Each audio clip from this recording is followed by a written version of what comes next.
So why do we keep the Z value for each fragment? No? We could just say, oh, after the perspective transformation, everything is now in that 2D space, no? In the image space.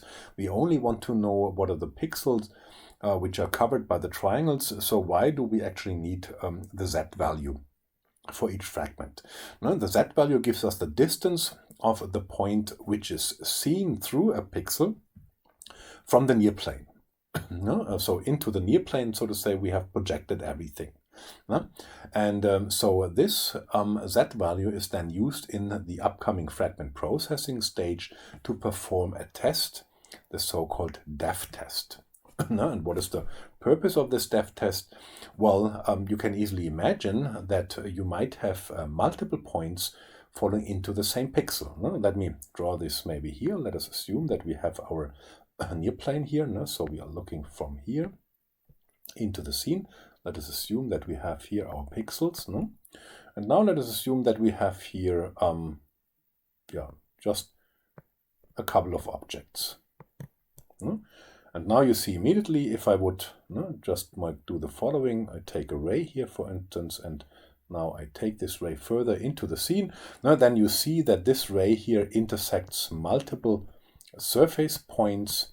And of course, if you would now rasterize that scene, then you would have multiple fragments, or first of all, multiple surface points falling into that very same pixel, meaning that multiple fragments would be generated for that pixel coming from the different objects falling into that pixel. And now the question, of course, is, we don't want to render them all, but we only want to render one of them.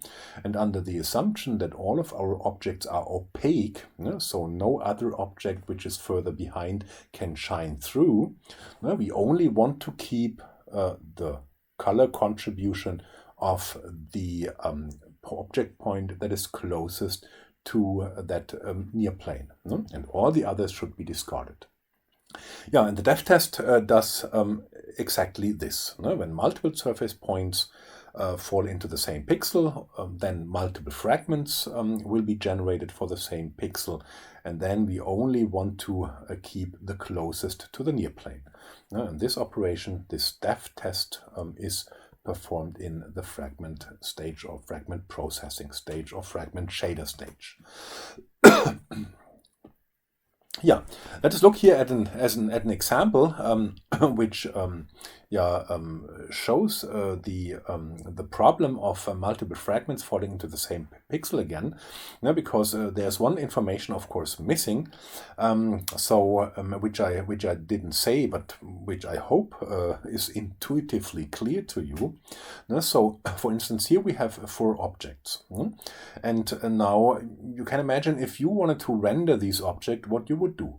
First of all, you have to create the triangle and the vertex and the attribute buffers.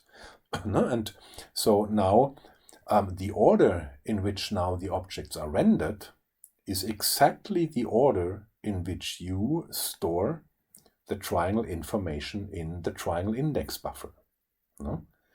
And so here in this example, for instance, we assume that the first object you store in that buffer is the green object. Then the second one is the black object. Then the third one is the blue object. And the last one is the gray object here. So that is the order in which you have stored these objects in the triangle buffer, the triangle index buffer. And in this order, now the rasterizer, so to say, takes out the triangle information from that buffer and renders the triangles in exactly that order.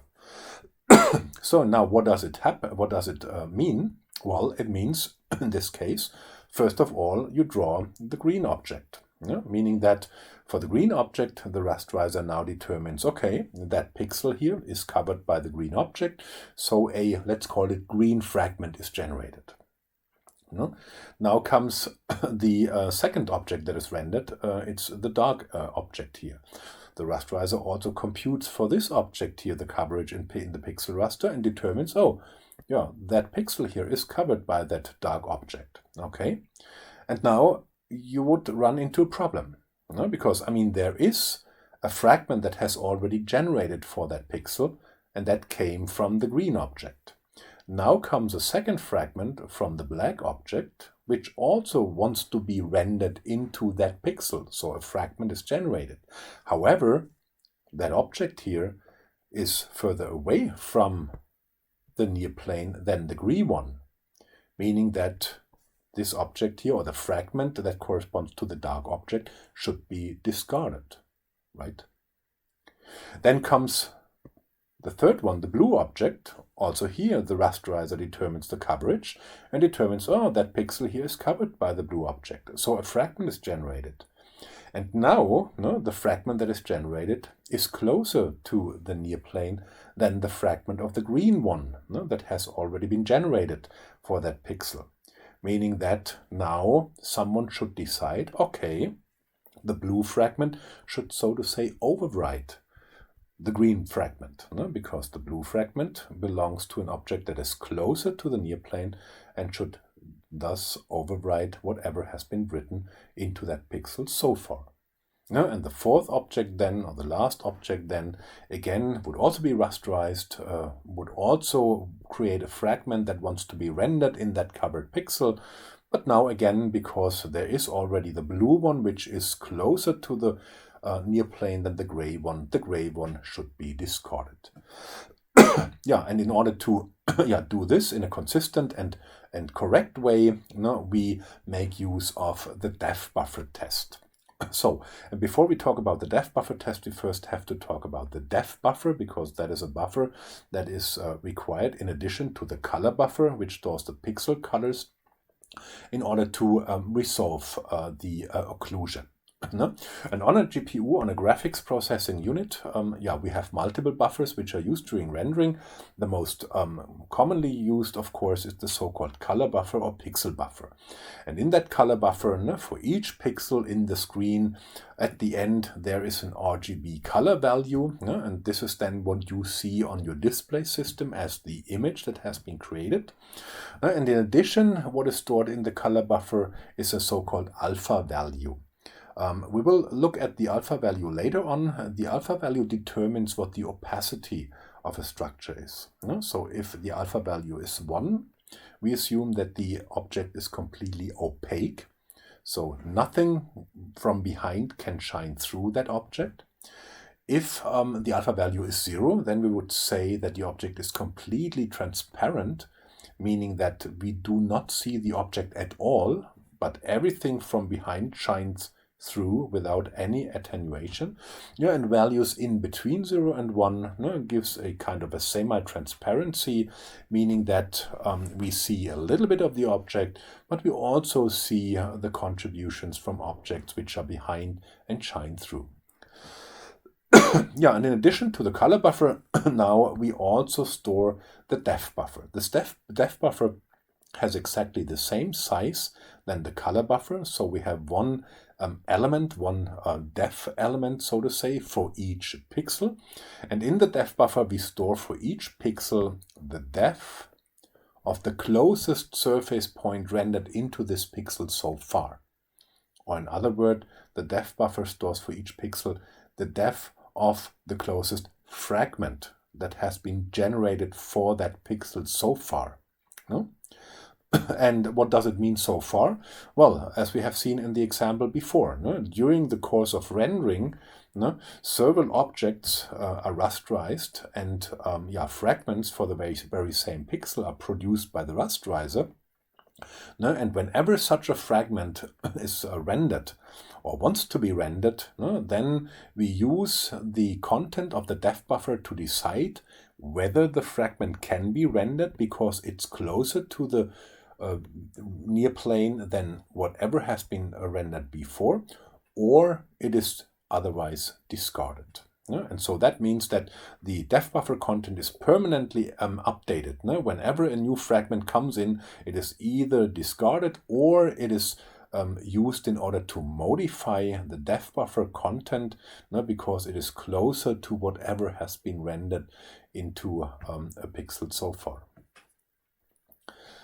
yeah, we will look at an example where this becomes more clear. Yeah, and I think this slide essentially explains again what I just have explained before. No, before a fragment, once it is generated by the rasterizer, is now written to the color buffer, it undergoes the def test. No, and the def test simply says, okay, I take the def value of the current fragment, no, which wants to be written into the color buffer. And now this def value is tested against the def value that is stored in the def buffer at the pixel location for which that fragment was generated. Yeah, and now you can imagine what this def test does. It says, okay, when the fragment's def is less than the def stored in the def buffer, then it's clear that the fragment is closer to the near plane, so it should be drawn. And then the fragment is drawn, and the def buffer content is just replaced by the fragment's def value. And if the fragment's def value is larger or equal to the content of the def buffer, then the fragment is just discarded and it's not drawn into the color buffer at all. We initialize the def buffer with the highest possible value, let's say infinity or 1, whatever the highest value is. And then whenever a fragment writes its color into the color buffer, it writes its def value to the same location in the def buffer. That is the update operation on the def buffer values whenever a fragment survives and then it is drawn into the color buffer. It simultaneously updates the def buffer. And yeah, a fragment is allowed to write its color value only if it passes the def test. Otherwise, it's discarded and then no change in the def buffer nor the color buffer occur. Yeah, let's look at this here. This is a little example demonstrating how the def buffer works. So here on the left-hand side, you see a def buffer. Initially, we have initialized the def buffer, let's say with infinity. Let's assume that's the highest value we can use in order to initialize the def buffer. And then a yellow triangle is rendered. The rasterizer determines for the yellow triangle or the pixels that are covered by that triangle, generates for each pixel a fragment, and now also interpolates for each fragment the z value. And in this case here, we assume that the z value is just 2. Of each of the fragments of this yellow triangle, the def value is 2. So now the def test would say, okay, whenever a fragment wants to be drawn into the pixel buffer, the fragment's def value, which is equal to 2, is compared to the value that is stored in the def buffer, which is infinity. And then it is tested. Okay, yep, the fragment's def is less than what is stored in the def buffer, so the fragment survives the def test. It is drawn in the color buffer, leaves a yellow color in the color buffer, and simultaneously it stores its def value in the color buffer, meaning that this is now the def buffer content after the yellow triangle has been drawn. So now there comes a new triangle, so the blue triangle. And we see that the blue triangle has a def value of 7, meaning that each of the fragments that are generated for the blue triangle get assigned a def value equal to 7. Meaning that whenever a blue fragment wants to be drawn, it first compares its def value equal to 7 to the def value actually stored in the def buffer, and only if 7 is less than what is stored in the def buffer, the blue fragment is drawn. Meaning that in this case, the blue fragments only draw where the def buffer still has a value of infinity. Wherever the yellow triangle has been drawn already, the def buffer has been set to 2, and in these pixels, the blue fragments, or for these pixels, the blue fragments are just discarded because the yellow triangle is in front of the blue triangle, because its def value 2 is less than the def value of the blue triangle, which is 7. And then comes the third triangle, the green one here with a def value 5. And again, the def values of the fragments of the green triangle are compared before they are rendered into the color buffer.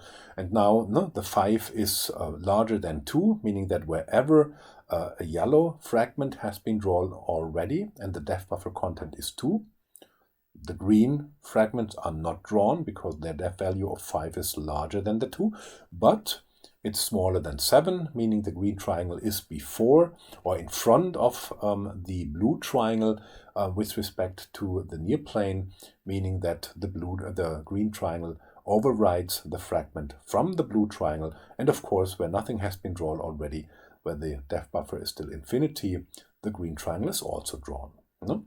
Meaning that this then is the final content of the depth buffer. No? The numbers here in the fragments or in the pixels give the final depth values which are stored in the depth buffer, and the colors here would be the colors that are created when rendering the yellow, the blue, and the green triangle. Yeah, here you see an image demonstrating how the depth values look like for a realistic scenery, no? A scenery like from a game, for instance. No? So you see that here on the left-hand side we have the image which is generated. This is the content of the color buffer. No? And here on the right you see the corresponding values in the depth buffer, and here the darker the pixel color is, the smaller the depth value is that is stored in the depth buffer. And it's clear that if you have a structure like here in front, which is very close to the near plane, then the depth values are larger low, so the pixel are rather dark. And now here, for instance, in the back, where the structures are very far away from the near plane, the depth values are rather large, so the color is rather bright. Yeah, and what the depth test then does to summarize this, so we say that every so-called source fragment, the source fragments are the incoming fragments. If a triangle is rendered and the rasterizer creates the fragments, then we call these fragments the incoming source fragments, and every incoming fragment is then tested against the depth value which is stored at the corresponding pixel location in the depth buffer, and we typically refer to these values as the destination values. So whatever comes in is the source, and what is already stored and then compared to the source is what we call the destination. Yeah, again, these two images here, that you again get a feeling about how the depth values relate to the rendered scenery.